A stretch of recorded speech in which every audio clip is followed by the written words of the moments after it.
রাসেলস ভাইপারের কামড়ে দ্রুত মৃত্যু হয়, কথাটা কি সত্য? সম্প্রতি দেশের বিভিন্ন স্থানে রাসেলস ভাইপার সাপের উপস্থিতি এবং ছড়িয়ে পড়ার খবর উদ্বেগজনকভাবে বাড়ছে। একই সঙ্গে এই সাপ নিয়ে নানান ভুল তথ্য ছড়িয়ে পড়ছে, যা মানুষের মাঝে উদ্বেগ বাড়িয়ে দিচ্ছে। সোশ্যাল মিডিয়ায় দাবি করা হচ্ছে রাসেলস ভাইপার কামড় দিলে মানুষ দ্রুত মারা যায়। তবে এ তথ্যটি অসত্য জানিয়ে গবেষক মোহাম্মদ আবু সাইদ বলছেন, রাসেলস ভাইপার কামড় দিলেই রোগী মারা যায় এটি সত্য নয়, বরং রোগী সহজেই মারা যায় না। তিনি বলেন, ন্যূনতম 72 ঘন্টার আগে সহজে রোগী মারা যায় না। বাংলাদেশে এ সাপের কামড়ের পর 15 দিন পর্যন্ত বেঁচে ছিল এমন তথ্যও আছে। বাংলাদেশ টক্সিকোলজির সোসাইটির সভাপতি ডাক্তার মোহাম্মদ আবুল ফয়েজ সাপের দংশন ও এর চিকিৎসা নিয়ে বই লিখেছেন। সেখানে তিনিও উল্লেখ করেছেন, গোগরা সাপের দংশনে গড় 8 ঘন্টা পর, কেউটে সাপের দংশনে গড় 18 ঘন্টা পর ও চন্দ্রপুরা সাপের দংশনে গড় 72 ঘন্টা বা 3 দিন পরে রোগীর মৃত্যু হতে পারে।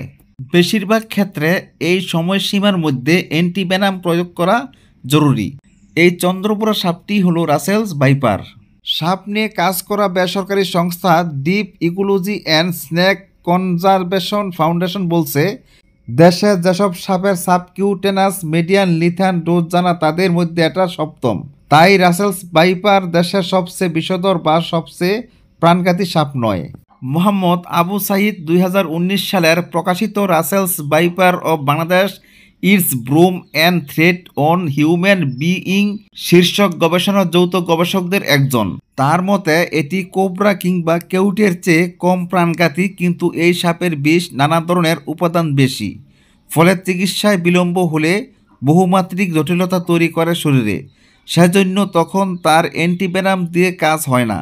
ক্রমান্বয়ে ফুসফুস কিডনি আক্রান্ত হয়, এক পর্যায়ে অনেক রক্তক্ষরণ হয়, তখন রক্ত দিলে শরীরে থাকে না। অধ্যাপক ফরিদ আহসানের মতে রাসেলস ভাইপার কামড়ালে 100 মিনিটের মধ্যে গিয়ে চিকিৎসা নিতে পারলে ঝুঁকি অনেকাংশ কমে যায়। আবু সাইদ বলেছেন, কোবরা বা কেউটে কামড়ালে টেরও পাওয়া যায় না অনেক সময়, কিন্তু রাসেলস ভাইপার কামড় দিলে জায়গাটার সাথে সাথে ফুলে যায় এবং সাপটির সাথে সাথেই চলে যায় না। সেজন্য কামড় দেওয়ার পর সাপটা দেখা যায় বলে রোগী বা অন্যরা নিশ্চিত হতে পারে। একজন চিকিৎসক দ্রুত অ্যান্টিভেনাম প্রয়োগ করতে পারেন, সেটি হলে ঝুঁকিও কমে যায়। এ কারণেও এটি অন্য বিষধর সাপের চেয়ে কম আতঙ্কের বলে মনে করেন তিনি। অবশ্যই deep ecology and snake conservation foundation বলছে, বাংলাদেশে ব্যবহৃত পলি অ্যান্টিভেনম দিয়ে রাসেলস ভাইপারের বিষের চিকিৎসা হয়, তাই অ্যান্টিভেনাম নেই কথাটা পুরোপুরি মিথ্যা। অধ্যাপক ফরিদ বলেন, মানুষ একটু সাবধান হলেই সাপের কামড় থেকে রক্ষা পাওয়া সম্ভব। রাসেলস ভাইপার তেড়ে এসে কামড়ায় বলে যে প্রচার চলছে সেটিও সঠিক নয়।